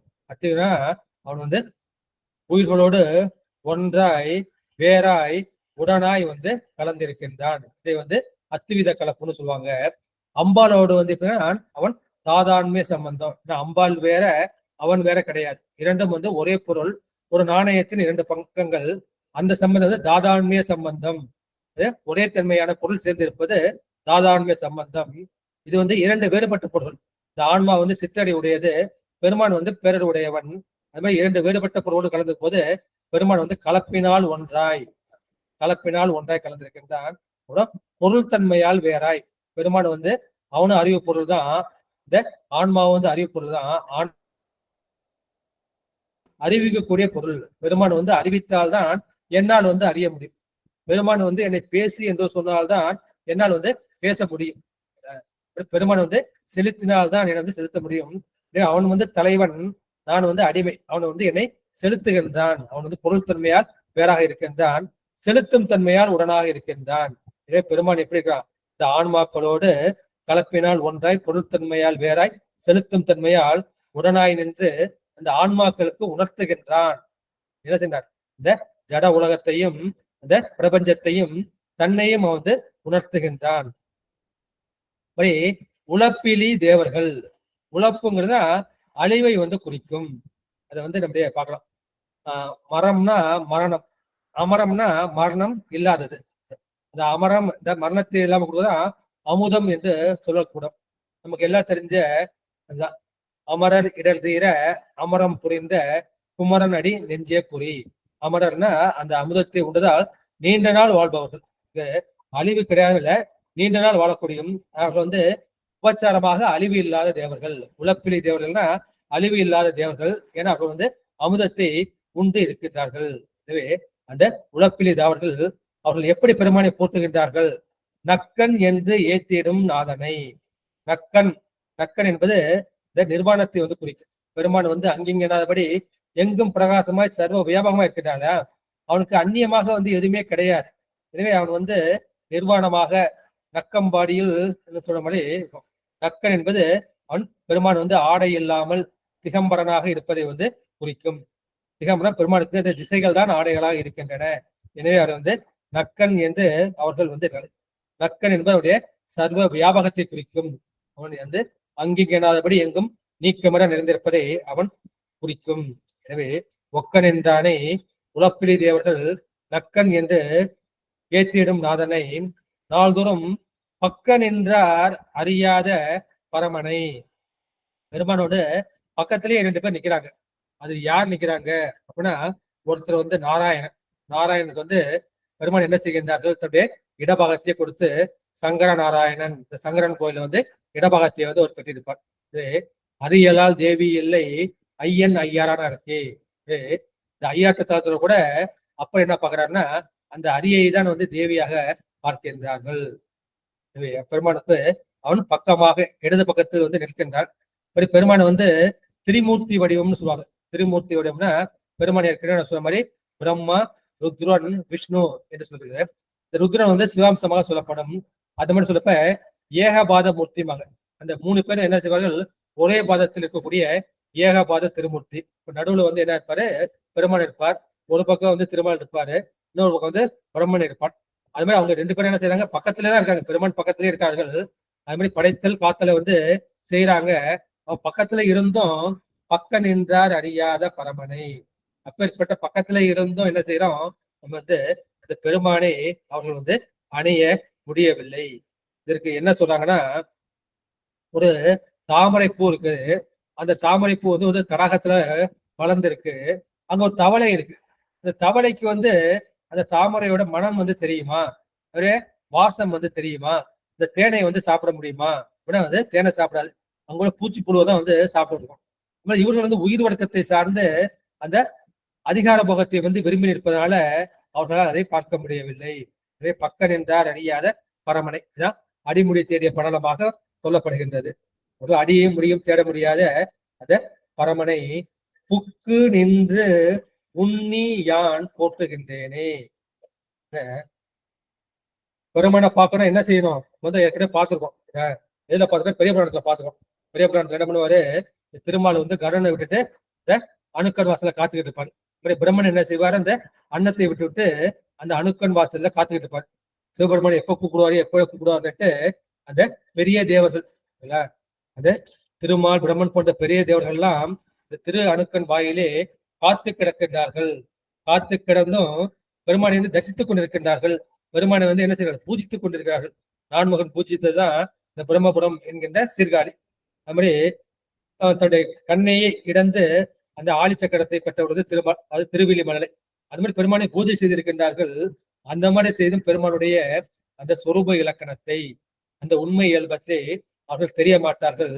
அது தெரியாதனால் அவர்களுக்கு வந்து அதை உய்ய மாட்டார்கள். அந்த முக்தி இன்பம் கிடைக்கும். எனவே பெருமானுடைய இந்த பெருமையையும் இந்த தேவர்களுடைய அந்த சிறுமையும் இங்கு கூறுகின்றார்.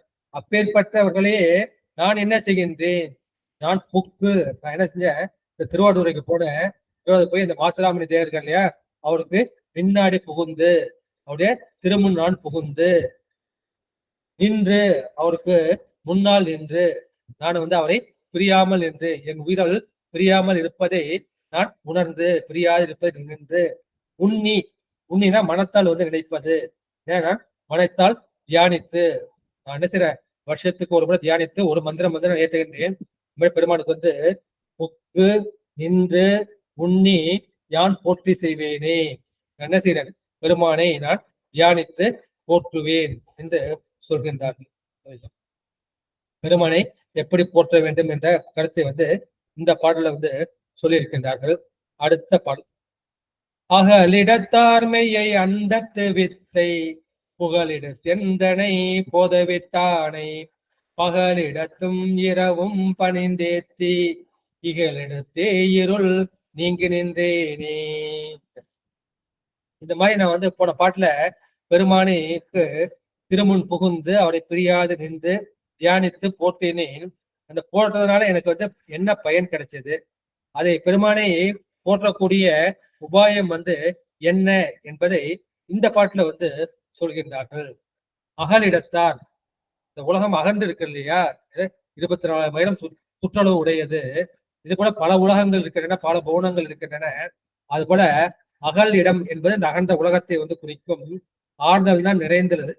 எனவே இந்த அகன்ற உலகத்தில் நிறைந்துள்ள மெய்யை பெருமானை எப்படி சொல்கின்றார்னா, இதை மெய்ப்பொருள், சத்து பொருள்.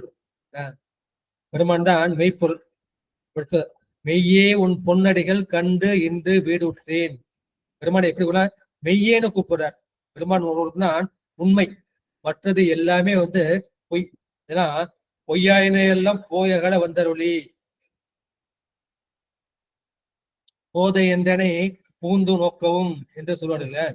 அதே ஓயாத உள்குவார் உள்ளத்தில் இருக்கும் உள்ளானை என்று பார்க்கும்.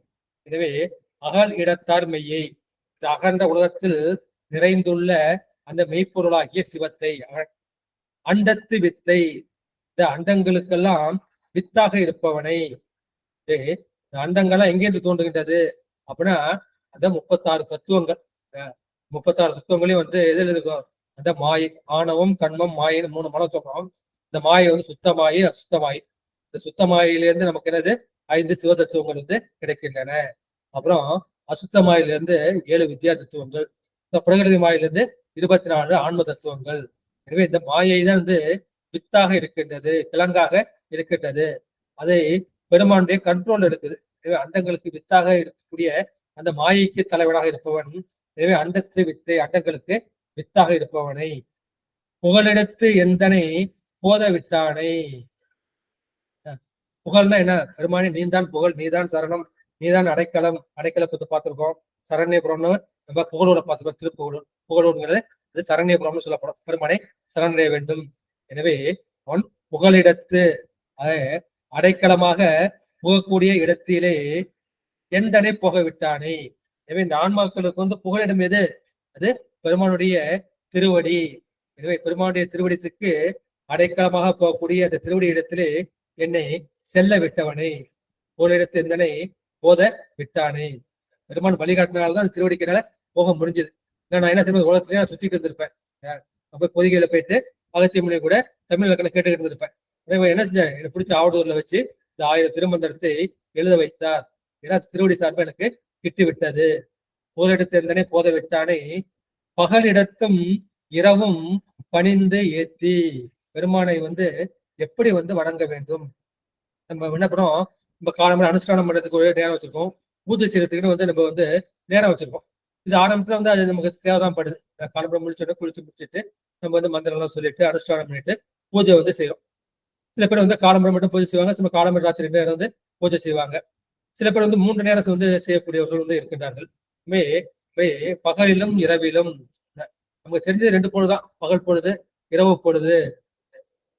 பகலிலும் இரவிலும் பெருமானை வணங்கி தோத்தரித்து, பகல்ல வணங்குவோம், இரவுல வணங்குவோம். அப்ப என்ன செய்வோம், அந்த வணங்கக்கூடிய நேரம் அதிகமாகி போயிட்டே இருக்கும். அது சதா கால பூஜையாக எப்பொழுதுமே பெருமானை நினைக்கக்கூடிய தன்மை இந்த உயிருக்கு வந்துவிடும். எனவே பகலிடத்தும் இரவும், பகலிலும் இரவிலும் பணிந்து ஏத்தி, பெருமானை திருவடியை பணிந்து வணங்கி ஏத்தி தோத்தரித்து, இகழ் இடத்தை, இகழ் இடம் என்பது இந்த பூமி மாறுபட்ட பூமி. ஏன்னா போக பூமியாவும் இருக்கின்றது. நம்ம போகத்தை நம்ம அனுபவிக்கிறோம், ஏன்னா போக பூமியா இருக்கின்றது. நம்ம என்ன செய்யறோம், யோகம் செய்யறோம், இது யோக பூமியாவும் இருக்கின்றது.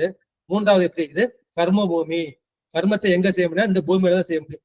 இந்த கர்ம பூமி, இந்த கர்மத்தை நமக்கு என்ன செய்யுது, ஞானம் கிடைக்கின்றது. அப்ப என்ன செய்யுது, ஞான பூமியாகவும் இருக்கின்றது. எனவே இது இகழ் இடத்தினா மாறுபட்ட தன்மையுடையது. இது போக பூமியாக, யோக பூமியாக, அது ஞான பூமியாக, கர்ம பூமியாக இருக்கக்கூடிய இந்த பூமியிலே இருள் நீங்கி நின்றேனே. பெருமாள் வழிபட்டதுனால என்ன செஞ்சது, எனக்கு அந்த ஆணவ மன இருள் நீங்கியது. நீங்கி நான் பெருமானோடு நான் ஒன்றுபட்டு நின்றேன். நான் ஒன்றுபட்டு பெருமானே நான் ஒய்ந்தேன். இந்த காணப்படக்கூடிய பொருள், காணப்படக்கூடிய பொருள் எல்லாமே அழியக்கூடியது. சுத்திய கொடுகை அடையக்கூடிய பொருள்லாம் அழியக்கூடியது. அறிவற்ற ஜட பொருள் எல்லாமே அழியக்கூடியதுன்னு சொல்லுவாங்க. எனவே இந்த காணப்படக்கூடிய இந்த பிரபஞ்சம் என்ன செய்த, அது அனைத்தும் அழிந்து போய்விடும். அழிந்து போகும்போது அப்போது எது நிலைத்திருக்கும்னா, அந்த சத்து சித்த ஆனந்த பொருளாகிய அந்த நித்திய பொருளாகிய சிவபெருமான் ஒருவன் தான் அவன் நிலைத்து நிற்பான்.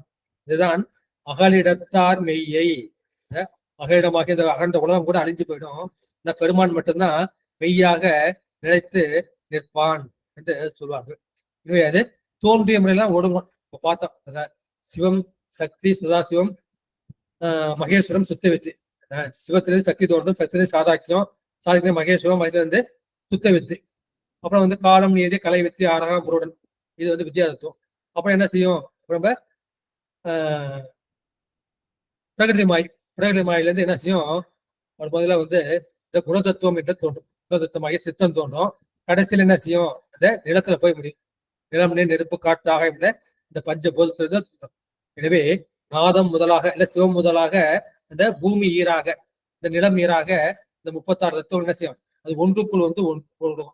பூமி போய் என்ன செய்யும், நீர்ல ஒடுங்கும், நீர் நெருப்புல ஒடுங்கும், நெருப்பு காட்டுல ஒடுங்கும், காற்று ஆகாயத்துல ஒடுங்கும். இந்த பஞ்சபூதம் என்ன செய்யும், அந்த பஞ்சபூத தன்மாத்திரையில ஒடுங்கும். ஒண்ணு ஒடுங்கி கொண்டே போகும். ஒடுங்கி கொண்டு போகும்போது பெருமான் ஒருவன் தான் அங்கு நிலைத்து நிற்பான். எப்படி நிலைத்து நிற்பான், அவன் ஞான சுரூபியாக நிலைத்து நிற்பான். இருவேறு உலகத்து இயற்கை திருவேறு தெல்லியர் ஆதலும் வேறு வள்ளுவர் சொல்வார். இந்த உலகத்துக்கு இயற்கையே 2 வகையா இருக்குது. ஒண்ணு செல்வம் உடையவனாக இருக்கின்றான், இன்னொருத்தர் எப்படி இருக்கான், தெளிந்த அறிவு உடையவனாக இருக்கின்றான் என்ற கருத்தை வள்ளுவரும் சொல்கிறார். ஏன் நமக்கு செல்வம் அந்த அருள் செல்வம் தான். ஏன் என்ன செய்யறோம், அந்த அருள் செல்வத்தின் வசப்பட்டு நாம் நிற்க வேண்டும் என்ற கருத்தை சொல்லிவிட்டு அடுத்த பாடலுக்கு நான் சொல்லலாம். இதுக்கப்புறம் புஸ்தகத்துல பாடபேதம் நிறைய இருக்கு. இது கடவுள் வாழ்த்தனே சில பேர் இப்ப திருவாரூர் புத்தகம் இருக்கு, அதுல கடவுள் வாழ்த்தனே அந்த மாதிரி கொண்டு போகுது. சில புத்தகம் இதை சிவபடத்துவம் என்று தனியா பிரிச்சு சொல்லியிருக்காங்க. உங்க புஸ்தகத்துல எப்படி இருக்குன்னு பார்த்தாங்க. அதுக்கு அடுத்த பாட்டு சிவனோடு ஒக்கும் தெய்வம். அந்த பாட்டு, சிவனோடு ஒக்கும் தெய்வம் தேடினும் இல்லை, அவனோடு ஒப்பார் எங்கு யாவரும் இல்லை. கோணம் கடந்தன்று பொன்னொளி மின்னும் தவணச் சடைமுடி தாமரை ஆணை. நம்ம பொருள் சொன்னா அந்த 3வது வரியை வந்து எடுத்துக்க. கோணம் கடந்து அன்று. நான் ஏற்கனவே சொன்னப்ப அந்த பொருள் படப்பதை சொன்னேன். பொருள் படப்பதை வந்து என்ன சொன்னேன், அந்த தத்துவம் கலை போனம்னு சொன்னப்ப அந்த 5 கலைகள் 36 தத்துவங்கள் 224 போனங்கள் சொன்னேன். அந்த போனம் கடந்து அந்த 224 போனங்களையும் கடந்து அன்று பொன்னொளி மின்னும் பெருமானுடைய அந்த சடாமுடி எப்படி இருக்கின்றது அப்படின்னா, இவர் என்ன சொல்றாருன்னா, பொன்னொளி மின்னுகின்றது. அது பொன் போல ஒளி விடுகின்ற அந்த சூரியனுக்கு ஒரு பேர் வந்து பொன்னன்னு பேரு. எனவே பொன் போல வெளியிடுகின்ற அந்த சூரியனை, தவணைனா அந்த சூரியனை வந்து குறிக்கும். பொன்னொளி மின்னும் தவண சடைமுடி தாமரை யானை. பொன் போல வெளியிடுகின்ற அந்த சூரியனை ஒத்த சடாமுடியை உடைய என்ன செய்கின்றான் அந்த பெருமான் எங்கே எழுந்திருக்கிறன்னா, என்னுடைய இதய தாமரையில் எழுந்து இருக்கின்றான். கோணம் கடந்து அன்று பொன்னொளி மின்னும் தவண சடைமுடி தாமரை யானை. எல்லா போனங்களையும் 24 போனங்களையும் கடந்து பொன் போல ஒளிவிடுகின்ற சூரியனை ஒத்த சடாமுடியை உடையவர் எம்பெருமான். அவர் எங்கே இருக்கின்றார்? அவர் வந்து வெளியே மட்டும் இல்லை, என்னுடைய இதய தாமரையில் இருக்கின்றார். அப்பேற்பட்டவர் எழுந்திருக்கின்ற அந்த பெருமானுக்கு ஒப்பான தெய்வம் இருக்கின்றார்களா? சிவனோடு ஒக்கும் தெய்வம் தேடினும் இல்லை. இந்த சிவனோட ஒத்த தெய்வத்தை நான் எங்கெங்க தேடி பார்த்தாலும் சரி, 224 குணங்களை தேடி பார்த்தாலும் எங்கு தேடினும் இல்லை. அவனோடு ஒப்பார் இங்கு யாரும் இல்லை. அவனுக்கு ஒப்பாக சொல்லக்கூடிய அந்த தெய்வம் வந்து யாருமே கிடையாது என்று சொல்கிறார். இது எதுக்காக சொல்லணும்னா, நம்ம ஏற்கனவே வந்து இதுல பார்த்தோம், சாக்கிய நாராயண படத்துல வந்து அந்த 6 வகை சமயத்தை பார்த்தோம். அந்த 6 வகை சமயம் என்ன சொன்னா, ஏன் தெய்வம் தான் பெருசு, ஏன் தெய்வம் தான் பெருசு என்று அவர்கள் வந்து சண்டையிடுகின்றார்கள். அதுக்கு அவர் முற்றுப்புள்ளி வைப்பதற்காக தான் இந்த கருத்தை வந்து சொல்கின்றார்கள். இதேதான் மாணிக்கம் அத்தேவர் தேவர் அவர் தேவர் என்றிங்கன் பொய்த்தேவு பேசி புலம்புகின்ற பூதளத்தே. அவர்தான் தேவர் இவர்தான் தேவர்னு சொல்லக்கூடிய எல்லாமே பொய் தேவர்கள். அது மாதிரி பேசுகிறார் புலம்பத்துல. நீ என்ன செய்ய இந்த சிவத்தை அடைய வேண்டும். அதான் மெய்யே உன் பொன்னடிகள் கண்டு இன்று வீடுற்றேன். அவர் எப்படி சொன்னாரே, இவர் வந்து புக்கு நின்று யான் போற்றுகின்றேன்னு போனார் இல்லையா? நம்ம மெய்யே உன் பொன்னடிகள் கண்டு இன்று வீடு உற்றேன் என்று இவர் சொல்லுவார். எனவே பெருமானுக்கு சிவனோடு ஒக்கும் தெய்வம், இந்த சிவபெருமானோட ஒத்த தெய்வம் வந்து நீங்க எங்க தேடினாலும் கிடைக்காது. அவனோடு ஒப்பார் இங்கு யாரும் இல்லை. பெருமானுக்கு ஒப்பாக சொல்லக்கூடியவர்கள் இங்கு யாரும் கிடையாது என்று நான் அறுதியிட்டு கூறுகிறேன். ஏன்னா எனக்கு வந்து அனுபவபூர்வமாக தெரியும். எனக்கு கருத்துப்பூர்வமா இல்ல, நூல் படிச்சு இல்ல, நான் வந்து யோகம் செய்து அனுபவமாக நான் வந்து அடைந்து இருக்கின்றேன் என்று சொல்லுகின்றார்கள். பெருமானை வந்து பரமன் என்று சொல்வார்கள், பரன் என்று சொல்வார்கள். பரன்னா தனக்கு ஒப்பாரும் மிக்காரும் இல்லாதவன் என்று அர்த்தம். பரன் அல்லது பரமன் என்ற வார்த்தைக்கு என்ன, தனக்கு ஒப்பாரும் மிக்காரும் இல்லாத, ஒப்பாகவும் யாரும் இல்லை, மிக்காகவும் வந்து யாரும் இல்லை. அதான் பரம் யாம் பரம் என்று அவர்கள் பதிப்புடுங்க. திருமாலும் பிரம்மன் என்ன சொல்ற, நான் தான் பரன் யான் பரம் என்று அவர்கள் வந்து சண்டையிடுகின்றார்கள். அப்பொழுது பெருமான் என்ன அவர்கள் பதிப்புடுங்க, அரணார் அலல் உருவாய் அங்கே நின்றவார். அவருடைய அந்த பதிப்பு வந்து அவனுக்கு வந்து அந்த டென்ஷன் வந்துருச்சு, பதப்பு வந்துச்சுன்னா உண்மை வந்து தெரியாது. இந்த பதைப்பு வந்து குறைய வேண்டும், அது அடங்க வேண்டும் என்பதற்காக தான் பெருமான் வந்து அங்கே அலல் உருவாய் திருவண்ணாமலையில் என்ன செய்தார், அது அடியும் முடியும் தேடும் வண்ணம் ஆதியும் அந்தமும் இல்லாத அருட்படும் ஜோதியாக அவர் நின்றார்கள். எனவே படைப்பு கடவுளுக்கும் மேற்பட்டவர் அவர்தான், காக்கும் கடவுளுக்கும் மேற்பட்டவர் தான், ஒடுக்கும் தொழிலாகிய ருத்ரனுக்கும் மேம்பட்டவர் அவர்தான், அதை மறைக்கும் தொழிலாகிய மகேஸ்வரனுக்கும் மேம்பட்டவர் தான், அனுகிரகம் செய்யக்கூடிய அந்த சதாசிவனுக்கும் மேற்பட்டவர் அந்த பெருமான் தான். இவை இந்த 5 காரண கடவுளையும் தாண்டியவர் வந்து அந்த பெருமான். எனவே எதனால அவனை ஒருவன் என்னும் ஒருவன் காண்க என்ற மாணிக்க வாசகம். ஒருவன்னா ஒப்பற்றவன், உனக்கு ஒப்பாரும் மிக்காரும் இல்லைன்னு. பெருமானைக்கு வந்து நீ எங்க தேடணும்? இவர்கள் என்ன செய்யறது, ஒருத்தன் மேல போய் தேடினா, ஒருத்தன் வந்து கீழே போய் தேடினான். மேல போய் தேட முடியல, கீழே போய் தேட முடியல, தேடி அவனுக்கு கண்டுபிடிக்க முடியவில்லை. இப்ப நீங்க எங்க செய்ய தேடணும் அப்படின்னா, நீ வந்து உன்னுடைய உள்ளத்துக்குள் வந்து நீங்கள் தேட வேண்டும். தான் தேடி கண்டு கொண்டேன் திருமாலோடு நான்முகனும் தேடி தேடனா தேவனை என் உள்ளே தேடி கண்டு கொண்டேன். பெருமாள் நம்ம என்ன செய்யணும், நமக்கு இந்த அனுபவம் கிடைக்கிறோம். கோயிலுக்கு போய் நம்ம வழிபாடு செய்யணும். வழிபாடு செய்யறப்ப பெருமான் வந்து நமக்குள் இருப்பது வந்து தெரியும். பெருமானை வந்து நம்ம என்ன செய்யணும், இந்த லிங்க திருமேனில் இருப்பதாக எண்ணி பாவித்து நம்ம வணங்க வேண்டும். வணங்கினா நம்ம பெருமான் என்ன செய்வான், இந்த லிங்க திருமேனியிலே அவன் நமக்கு காட்சி கொடுப்பான், தரிசனம் கொடுப்பான். நமக்கு போது சிவரூபம், சிவ தரிசனம், சிவயோகம், சிவபோகம் வந்து நமக்கு கிடைக்கும்.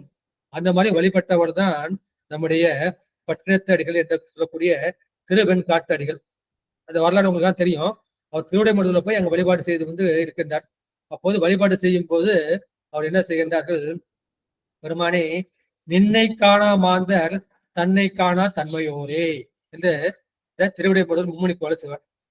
நின்னை காணா மாந்தர், மகாலிங்க பெருமானே, மருதவான பெருமானே, உன்னை வந்து இந்த பரனாக, இந்த சிவனாக காணாத மனிதர்கள், தன்னை பரமான்மாவாக காணாத மனிதர்கள் தன்னை காணா தன்மையோரே, தன்னை ஆன்மான்னு பார்க்க மாட்டாங்க, ஆன்மா உடம்பாதான் பார்ப்பாங்க.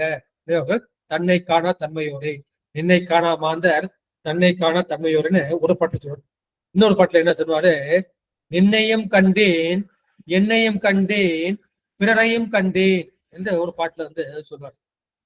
அது மேவிய புண்மைய தொகையோ, இந்த உடம்புல உள்ள முடியா நானு, இந்த தோலா நானு, ஒண்ணு ஒண்ணா இதெல்லாம் கிடையாது கிடையாதுன்னு அந்த 36 தத்துவங்கள் 60 தாத்தியங்கள் ஒண்ணு ஒண்ணு நான் இல்லைன்னு கழிச்சுட்டு போனா இந்த ஆன்மா மட்டும் தான் மிஞ்சும் இல்லையா? அது மாதிரி என்ன செய்கின்றாரு, இது ஒண்ணு ஒண்ணு நான் இல்லை அப்ப என்னையும் கண்டேன். என்னை கண்ட என்ன, உடம்பு நான் கிடையாது, தோல் நான் கிடையாது, எலும்பு கிடையாது, மூக்கு கிடையாது, கண்ணு கிடையாது, ஒண்ணு ஒண்ணு கழிச்சுட்டு போனா மிஞ்சி இருக்கிறது என்ன, மிஞ்சி இருக்கிறது அறிவு பொருளாகிய ஆன்மா. அப்போது என்னையும் கண்டேன், என்ன என்னை நான் ஆன்மாவாக அறிவு பொருளாக கண்டேன். நின்னையும் கண்டேன், நின்னை எப்படி நான் சொல்றேன், நின்னை வந்து நான் பரமான்மாவாக கண்டேன். பரமானா அங்கிங்கனாதபடி எங்கும் பிரகாசமாக வியாபித்து இருக்கின்றாய். இந்த 704 கோணங்களும் அதுல உயிர்களும் என்ன செய்த உனக்குள் வந்து அடங்கி இருப்பதை நான் கண்டேன். அதான் அருந்துயர் புறமையின் ஆன்மா நாடி என்கின்ற இந்த சிவஞான போத சிறப்பு பயணம் இல்லையா? என்ன, இந்த காணப்பட்ட கூடிய புறம்பைனா உடம்பை குறிக்கும். இந்த காணப்பட்ட உடம்பை கொண்டு காணப்படாத இந்த உயிரை நம்ம அனுமானித்து அறிகின்றோம். உயிருக்கெல்லாம் தான் உடம்பு நினைச்சு நிக்குது அப்படின்னு பாக்குறோம். எனவே இந்த காணப்பட்ட உடம்பை கொண்டு நம்ம என்ன செய்யறோம், காணப்படாத ஆன்மாவை அறிகின்றோம். அது போல என்ன செய்யறோம், இந்த காணப்பட்ட உலகை கொண்டு நாம் காணப்படா பெருமாத இந்த பெருமானை வந்து அறிகின்றோம். இதை திரும்ப சொல்லுவாங்க, கண் முதல் புலனால் காட்சியும் உள்ளோன். பெருமானை வந்து இந்த கண் முதலான புலன்களால் வந்து இப்ப பார்க்க முடியாது. இப்ப எப்படி அறியலாம், அதை விண்முதல் பூதம் வெளிப்பட வகுத்தோன். இந்த விண்முதல் பூதங்கள், இந்த 5 பூதங்களையும் வகுப்பட வகுத்து இந்த 224 போனங்களையும் அந்த 9 கிரகங்களையும் அவன் நிர்வகித்து வருகின்றான் இல்லையா? இந்த உலகம் வந்து இரவு பகல் ஒரு நாள் சுத்துது, அப்புறம் 308 நாள் சுத்துது, அது மாதிரி நேரம் தவறாம சுத்துது. அது எதனால நடக்குது, இந்த பெருமானுடைய நீதி தத்துவத்தால் வந்து சுத்துகிறது என்பதை நான் அறிந்து கொண்டேன். இப்ப நான் அனுமானித்து ஊகித்து கெஸ் பண்ணி நான் அறிகிறேன். கண் முதல் புலனால் காட்சி மெல்லோன் வெண்முதல் புதல் வெளிப்பட வகுத்தோன். இதை சொல்லுவதுதான் ஆகமங்கள். இதன் ஆகமமாகி நின்று அன்னிப்பான் தாழ்வாழ்க. கண் முதலால் புலனால் காட்சியோட அதை காண்டல் அளவைன்னு சொல்லுவாங்க. காண்டல்னா பிரத்யட்ச பிரமாணம், கண்ணால் நேரடியாக பார்ப்பது, அதை காண்டல் அளவைன்னு சொல்லுவோம். அப்புறம் கருதல் அளவை, இந்த புகை இருப்பதை வச்சு நம்ம நெருப்பு இருக்கிறத பாக்குறோம். அதை வந்து கருதல் அளவை, புகை இருக்கிறதுல நெருப்பு இருக்குன்னு நம்ம ஊகித்து அறிகின்றோம். இந்த உலகம் இருப்பதனால பெருமான் இருப்பதை நான் ஊகித்து அறிகின்றேன். விண்முதல் புதல் வெளிப்பட வகுத்தோன். அப்புறம் இது எப்படி எது சொல்றாங்க, வேதத்திலே ஆக சொல்றாங்க, அதான் ஆகாம அளவை, அதை உரையல் காண்டல் அளவை, கருதல் அளவை, ஆகாம அளவை. இந்த அளவை மூலமாக நான் பெருமான் என்னுடன் இருப்பதை நான் அறிந்து கொள்கிறேன். பெருமான் எங்கே இருக்கின்றான், அவன் போனத்தை கடந்து இருக்கின்றான். இந்த போனம் எதனால் ஆக்கப்பட்டது, சுத்தமாயை, அசுத்தமாயை, பிரகிருதி மாயை என்ற அந்த 3 மாயங்களின் காரியமாக இந்த போனம் இருக்கின்றது. அந்த 204 போனங்களுக்கும் அப்பாற்பட்டு அவன் இருக்கின்றான். அவன் வந்து மிக தொன்மையானவன். அவனுடைய சடை வந்து எப்படி இருக்கின்றது, அது தவணச்சடை. தவணன் என்பது இந்த சூரியனை குறிக்கிறது. தவணன் என்பது சூரியனுக்கு ஒரு பெயர். அது சூரியன் போல அவன் பொன்னொழி வீசிக்கொண்டு உள்ள அந்த சடைமுடியை உடையவன். நான் என்ன செய்யறேன்? நான் ஏற்கனவே புண்ணியம் செஞ்சிருக்கேன். அந்த புண்ணியம் செஞ்சதுனால பெருமான் என்ன செய்கின்றார்? எனக்கு ஞானக்கண்ணை, இந்த திருவள்ளுவர் ஞானத்தை, சிவஞானத்தை கொடுத்தார். சிவஞானத்தை கொடுத்ததுனால எனக்கு பெருமான் வந்து காட்சிக்கு பட்டார். இந்த கருத்தை வந்து பெருமான் எங்க இருக்கின்றான்? இந்த 724 கோணங்களையும் தாண்டி இருக்கின்றான். அவனுடைய இதய தாமரையில இருக்கின்றான். இங்க இருப்பவன் தான் அவன் அங்க இருக்கான், அங்க இருக்கிறதா வந்து அவன் இங்க இருக்கான். 2 பேரும் வந்து ஒரே ஆள் தான். நாவுக்கரசர் சொன்ன மாதிரி தேடி என்னுள்ளே நான் கண்டுகொண்டேன். திருமாலோட நான்மகனும் தேடி திறனா தேவனை தேடி நான் என்னுள்ளே கண்டுகொண்டேன். இவரும் அனுபவபூர்வமாக சொல்லுகின்றார் சொல்லிவிட்டு அடுத்த திருப்பாடல். அவனை ஒளிய அமரரும் இல்லை, அவன் அன்றி செய்யும் அருந்தவம் இல்லை, அவன் அன்றி மூவரால் ஆவதொன்றில்லை, அவன் அன்றி ஊர் புகும் ஆரறியேனே. அவனை ஒளிய அமரரும் இல்லை. சிவனை தவிர்த்து வேற ஏதாவது தேவன்னு சொல்ல முடியுமா? சொல்ல முடியாது. சிவனை அன்றி தேவர்கள் என்று சொல்லக்கூடியவர்கள் யாருமே இல்லை. அவர்கள் யாரும் இல்லை. அவர்கள் என்பது தேவரை குறிக்கும். அவன் அன்றி செய்யும் அருந்தவம் இல்லை.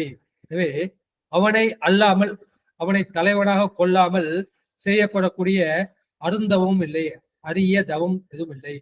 முனிவர்கள் தவம் செஞ்சாங்கன்னு நம்ம பாக்குறோம் இல்லைங்களா? நம்மை பொறுத்த வரைக்கும் தவம் என்பது சரியை, கிரியை, யோகம், இது மூன்றும் தான் வந்து தவம் என்று சொல்லப்படும்.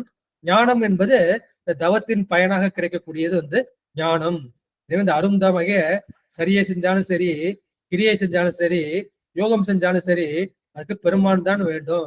நீங்க அனுஷ்டானங்கிறது சரியைக்கு போறீங்க, ஆலயத்துக்கு போய் தொண்டு செய்றீங்க அப்படின்னா என்ன செய்யணும்? நீங்க சிவபெருமானை தான் நீங்க வந்து சரியின் மூலம் வழிபடுகின்றீர்கள். கிரியை என்ற பூஜை மூலம் நீங்க வீட்டுல வந்து பூஜை பண்ணாலும் சரி, இல்ல கோயில போய் இந்த பூஜையை பார்த்தாலும் சரி, அதுவும் பெருமானுக்கு தான் வந்து செய்யப்படுகின்றது. நீங்க வந்து யாராவது அனுஷ்டானம் அல்லது பூஜை பெருமானை வந்து இங்க இதயத்தில் இருப்பார்கள். அவர் என்ன சொல்ற? இதயத்தில் இருந்த லிங்கத்துல வந்து ஆவாகனம் பண்ணும்.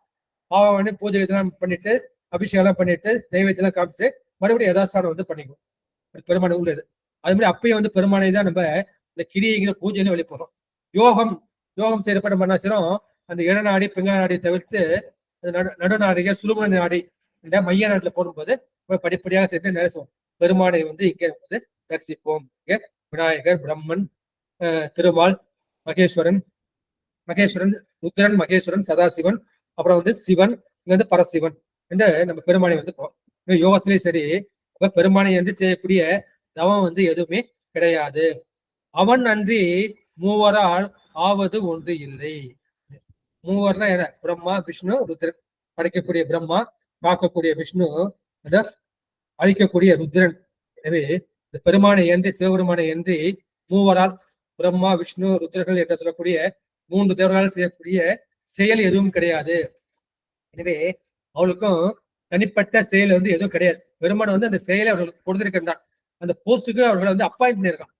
அந்த போஸ்ட்ல இருந்துகிட்டு அவர்கள் அந்த வேலையை வந்து செய்கின்றார்கள். இப்போ ஒரு கலெக்டர் வந்து போஸ்ட் பண்ணிருக்காரு, அவருக்கு 60 வயசு ஆயிடுச்சு, அவர் அதை நீக்கிட்டு அடுத்த போஸ்ட் போடுவாங்க.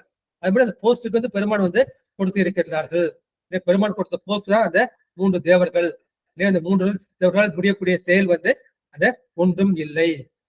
இதெல்லாம் நம்ம எதுக்காக நான் செய்யறேன்? அவன் அன்றி ஊர் புகும் ஆறு அறியேனே. ஊர்னா எந்த ஊரை குறிக்கும்? எதுனா அது வீடு பேராகிய அந்த சிவபுர நகரை வந்து குறிக்கும். எனவே இந்த வீடு பேராகிய சிவபுர நகருக்குள் புகக்கூடக்கூடிய வழி அறியேனே. ஆறுனா வழியை வந்து குறிக்கும். ஊர் புகும் ஆறு அறியேனா ஊர் புகும் ஆறு அறியேனேன்னு வந்திருக்கு புணர்ச்சி விதிப்படி. எனவே அவன் அன்றி ஊர் புகும் ஆறு அறியேனே. அதை சிவனை அல்லால் அந்த வீடு பெற்றே அடையும் வழியை அறியக்கூடிய. நீங்க வந்து மற்ற தெய்வங்களை வழிபடலாம். வழிபட்டு உங்களுக்கு அவர்களுக்கு கொடுக்கக்கூடிய பயனும் உங்களுக்கு கிடைக்கும். இப்ப திருப்பதிக்கு போனேன், எனக்கு வந்து இது கிடைச்சது, அது மாதிரி நான் இதுக்கு போனேன் அப்படின்னு ஒரு நம்ம போய் சொல்லுவோம் இல்லையா?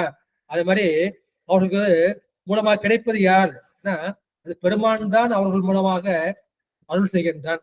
உங்களுக்கு அழகாக தெரிஞ்ச இந்த சிவஞான சித்தியார் பாடல். யாதொரு தெய்வம் கொண்டீர் அத்தெய்வமாகி மாதொரு பாகனார் தான் வருவார். நீங்கள் எந்த தெய்வத்தை வழிபட்டாலும் சரி, அந்த மாதொரு பாகனைய சிவபெருமான் தான் அங்கே உங்களுக்கு அவர் அருளுவார். அந்த தெய்வத்தின் மூலமாக அருளுவார். எனவே அவனை ஒழிய அமரர்கள் யாரும் இல்லை. ஏன்னா எல்லா அமரர்களுக்குள்ளும் எல்லா தேவர்களுக்குள்ளும் அவன்தான் அந்தர்யாமியாக இருந்து அவர்களை செயல்படுத்துகின்றான். எனவே பெருமான் இல்லாவிட்டால் அந்த தேவர்கள் அமுதம் இருந்தாலும் அவர்களால் வாழ முடியாது, அவர்களால் செயல்பட முடியாது. அதான் சிவனை மறந்து நானே தேவன் தேவதேவன் என்று சொல்லிக்கொண்டு பிரம்மனும் அந்த திருமாலும் திரிந்தார்கள். அந்த மாதிரி திரிந்தவர்கள் என்ன செய்வார்கள்? துன்பப்பட்டு பெருமான் திருவடியை அடைந்தார்கள் என்ற கருத்தை நம்ம பார்த்திருக்கோம், அடிப்படை தெரியப்படுத்த. அதே மாதிரி தக்கன் தக்கன் என்ன செய்ய, அவன் நான் சிவபெருமானுக்கே நான் மாமனார், அவனுக்கே பொண்ணு கொடுத்தவன், பெருமானை வணங்க வேண்டும், என் யாகத்துக்கு என்ன செய்யறான், அவனை நான் அழைக்க மாட்டேன் என்று அவன் என்ன செய்யறான், பெருமானை அவன் நினைத்து அவன் தன்னுடைய தலையை இழந்தான். தக்கனார் தலை இழந்தார் என்று பார்த்துக்கோ இல்லையா? அதே மாதிரி சூரபத்மன் அவனை என்ன செஞ்சான், அவன் முருகப்பெருமானை வெளிப்படாமல் தானே தெய்வம், நான் என்ன செய்கின்றான், இந்த 108 அண்டங்களை 1008 யுகங்கள் ஆள வேண்டும் என்று வரம் வாங்கி இருந்தான். வரம் வாங்கி இருக்கும்போது அவனுக்கு முருகப்பெருமான் அவனுக்கு என்ன செய்வார், ஒரு காட்சி கொடுப்பார், விஸ்வரூப காட்சி கொடுக்கும் போது அப்போது என்னன்னா பெருமானுடைய அந்த முழங்கால் உள்ள ஒரு முடியில என்ன செய்வார், அந்த 1008 போனங்களையும் சின்ன துளி மாதிரி தெரியும். அந்த மாதிரி அவனுக்கு என்ன செய்யறாங்க, அந்த மறைப்பு நீங்கி மறுபடியும் ஆனமலத்துக்கு போயிடுவான். எனவே பெருமானை அன்றி செய்யக்கூடிய தவம் என்று எதுவும் கிடையாது. இப்ப நான் ஒரு வேலை செய்யறேன், ஒரு ஹாஸ்பிட்டல் போய் வேலை செய்யறேன், இந்த இவ்வளவு நேரம் வேலை செய்யறேன், எனக்கு உண்டான கூலியை கொடுப்பாங்க. அது போல இந்த ஆன்மா சரியை கிரிய யோகம் எது செய்திருக்கின்றது என்று பெருமான் என்ன செய்வார், இந்த உயிருக்கு ஊதியத்தை கொடுப்பார். இதான் நம்முடைய மாணிக்கவாசகர் நமச்சிவாய வாழ்க சொல்லிட்டு கடைசி இது உயிருக்கு ஊதியமேனு அந்த கோவையார்ல முடிப்பார். இந்த நமச்சிவாயம் தான் உயிருக்கு ஊதியம் என்று முடிப்பார்.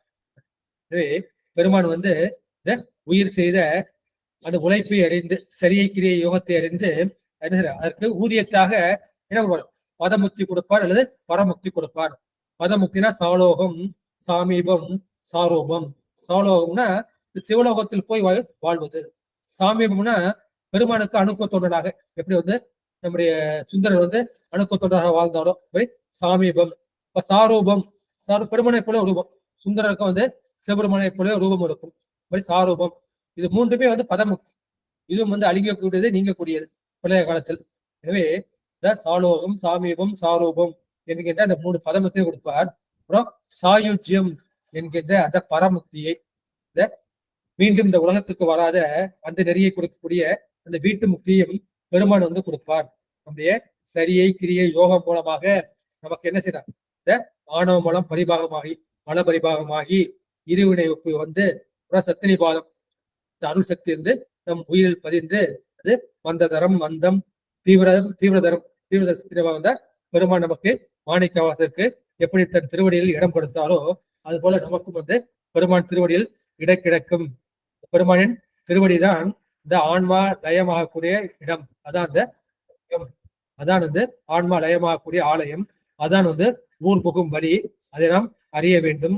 அறிந்து பெருமானுடைய அந்த திருவடியில் சேர்ந்து பெருமானுடைய திருவடி முக்தி இன்பத்தை நாம் அடைய வேண்டும் என்ற கருத்தை சொல்லி இன்றைய திருமந்திர சிந்தனையை நிறைவு செய்கின்றேன். ஆறிரு தடந்தோள் வாழ்க, அறுமுகம் வாழ்க, வெற்பை ஊருசை தனிவேல் வாழ்க, குக்குடம் வாழ்க, செவ்வேல் ஏரிய மங்கை வாழ்க, யானை தன் அணங்கு வாழ்க, மாறிலா வள்ளி வாழ்க, வாழ்க சீர் அடியார் எல்லாம், வாழ்க சீர் அடியார் எல்லாம் என்ற சீரடியார்களின் திருப்பாதங்களை வணங்கி உரையை நிறைவு செய்கின்றேன். திருச்சிற்றம்பலம், தில்லையம்பலம், சிச்சபேசா, சிதம்பரேசா, சிவசிதம்பரம், சிவசுப்பிரமணியோம், சிவசுப்பிரமணியோம், சிவசுப்பிரமணியம். அடியார் பெருமக்கள் தங்கள் கருத்துக்களை பதிவு செய்யலாம், ஐயங்களை கேட்கலாம், இல்ல நிறைவு செய்யலாம்.